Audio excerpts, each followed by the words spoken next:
So I thought this Easter I would celebrate the fact that in 2024 I started a little project over Easter. It inspired me to start a little diary that I would keep.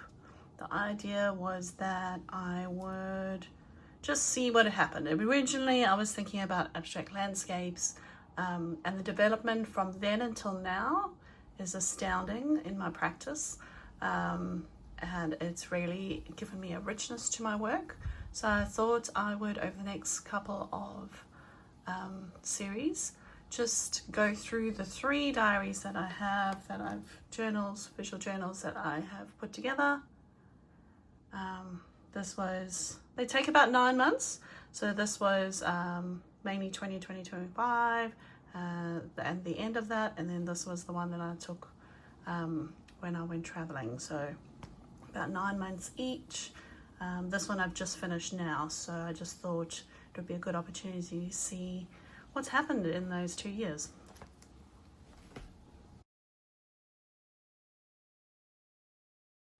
This journal I decided to do it in, well, I started off doing it one way. This was already used, as in I had a little drawing and it was a half sketch, but I started just playing with abstract landscape, which I call dreamscapes. You'll see some random things like this with pattern and design. That was because this was a little scrapbook that I had. I like the size of it, and I like the idea that it can be a pocket diary or pocket journal that I can take with me anywhere I wanted to. So that was the idea behind this. This is still me playing around with jewelry ideas, because I was still working on my bench at the time. But since I've had a tumour, I have stepped away from the bench a little bit, just because I get a lot of shakes and my vision's changed a bit. So this was all part of that. Then it starts about here. So this is probably like the first real start. I went out into Minnippi Parklands and I did this little sketch. I had some watercolors with me, and I just wanted to find ways to experiment with a travel journal. It kind of says it all. I wanted to look at pastels, washes. This is my intention of my experiment. And then I set out for an Easter break. So this is really the start of where this went. This is me sitting on the side watching a sunset. I didn't take a photo of this, but most of this was worked in plein air on the day and just really played around with the reflections and trying to capture it. This was again playing with abstracts. I wanted to just play with abstract landscapes. The idea that you can throw, as a reaction to the previous one, that you can throw coloured paint down and almost find a landscape within it through illustration and illustrated lines. There's another one. I was trying to play around with a limited colour palette, so I wasn't all over the place. Really love the focus of this. I love the line work, and I love like this really like movement in the clouds. The idea that the eye focuses then on this brickwork here, but there's just so much to see. So this one I was playing around with scratching in pattern when the watercolor was wet with pencil. It was just a play, again, not really seen but taken in from where I was. It's not a specific thing, it's just more me playing. Again with the scratchy lines, but again this part here I find is really beautiful. There's something really nice about that line work that reminded me of old school illustrations. Were some Laura Keats that we saw camping. This is just me, a little doodle. I started getting to a habit of doing these almost 3-4 times a week, and just as an unwind I would pop paint down the night before, and the next day I would just draw into it what I could see. This one was a little bit more intentional, I think, because of the watercolouring that's here. I just really like the play of the colours. This one was taken from a reference, so this one was quite intentional. Then I shifted a little bit and I wanted to go back to the idea of actually doing it as plein air, so as I went out and walked. So I started just taking a pen and seeing what I could take with me. This has developed over the last couple of years, so now I've got it down packed to a really small little kit. There was a really scrubbly tree on one of my walks that was dead, but it still held volume, so I wanted to try and somehow capture that. This one I was doing double light, but I was playing around with some pastels, watercolor pastels, different mediums. Didn't like it, felt quite clunky, and just, yes, heavy in the, it just didn't capture the light. So for me, like, watercolor captures the light, even acrylic can do that, and in oil, but I just found this was just too dark and heavy. This one was taken from a photograph that I took. Beautiful. It's actually, I think it's in my Instagram, where I took a photo, and then I had my beautiful Chloe dog sitting next to me very patiently, whilst I just did some color samples on a piece of paper that I happened to have in my bag. And then I came back and I drew it. So it was from the color samples that I ended up doing this. So it was quite a nice successful one. Again, it was just those complementary colors, really intensity, but with watercolor and just pushing the watercolor, so it was quite saturated. This was at one of my son's AFL games. I just sat there with a pencil. I loved the drawing of this tree that was absolutely falling apart. Its bark had been like coming off and was absolutely stunning. What I didn't like is all of this that happens with pencil. So definitely inks are more for me, and I have a tendency, if I do a pencil drawing now, I will go over with ink. This was just another dreamscape, just playing around. Yeah, I just really like the idea of this focus of the tree. Again, looking at another wispy tree that was broken on one of my Minnippi walks. This was in the city. So you start to see that. It was about this time that I started feeling like this was a bit monotonous. I liked aspects of it, but and this is another one of those pencil drawings, but you can see I partially inked it. This was in the rain. So I love the idea of the streaks and lines and things like that. There's a nice abstraction with that. But I started feeling, at this point, it started getting a bit monotonous.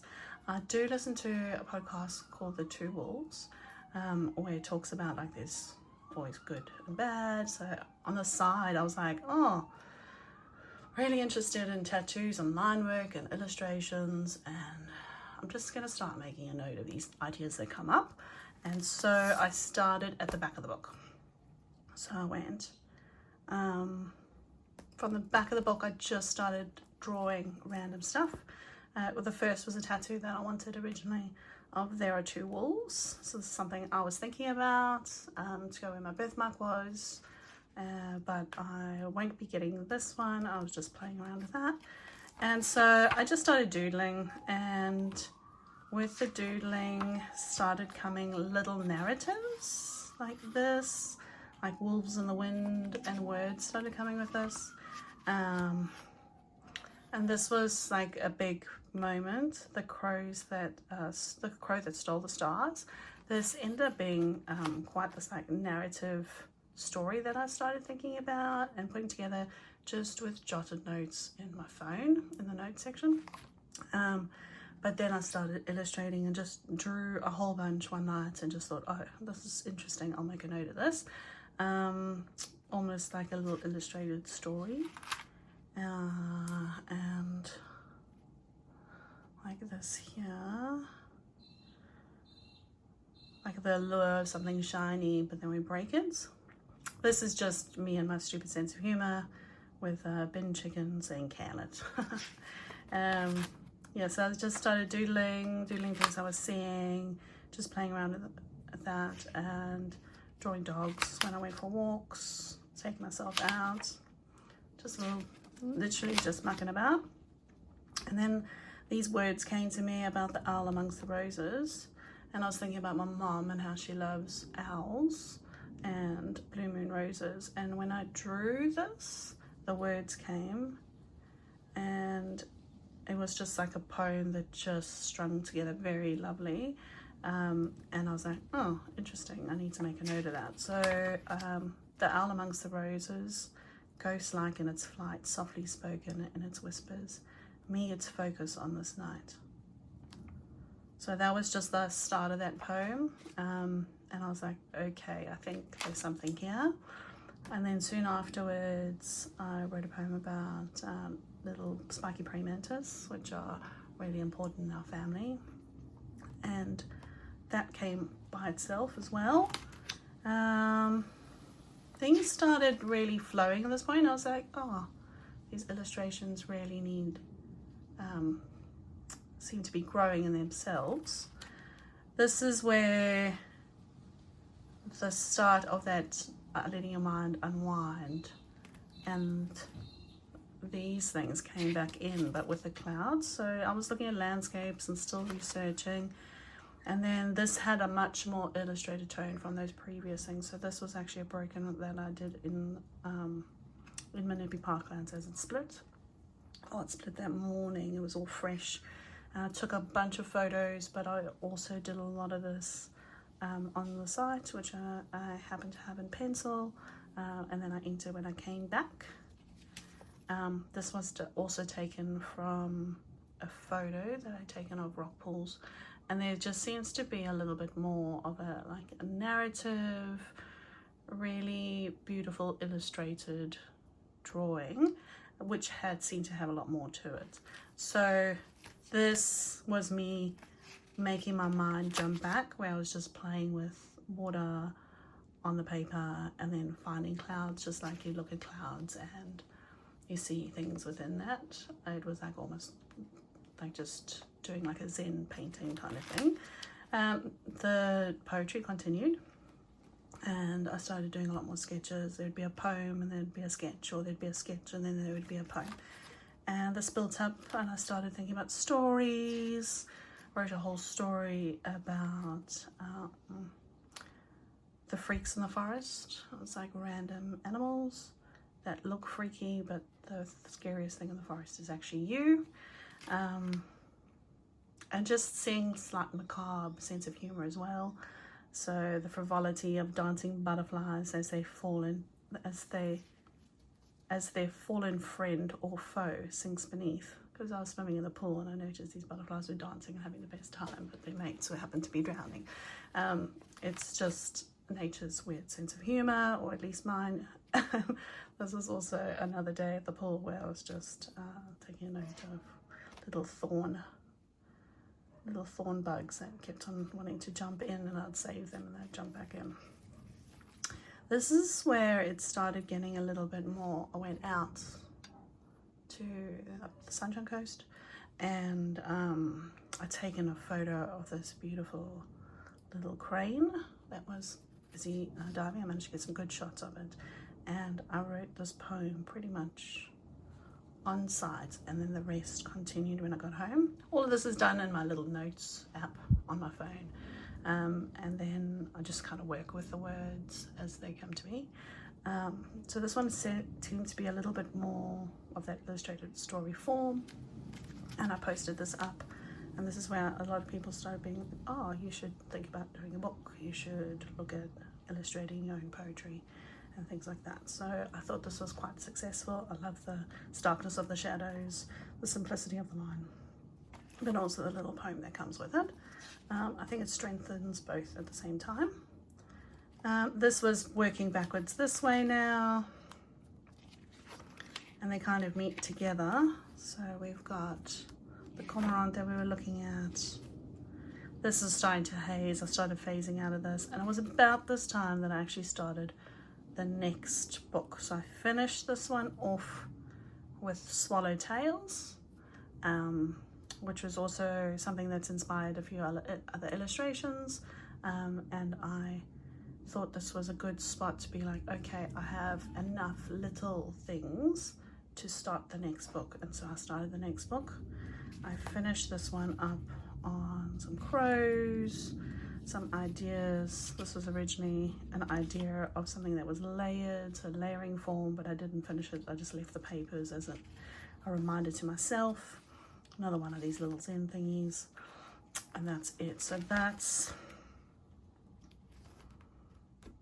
Easter to about December, thereabouts.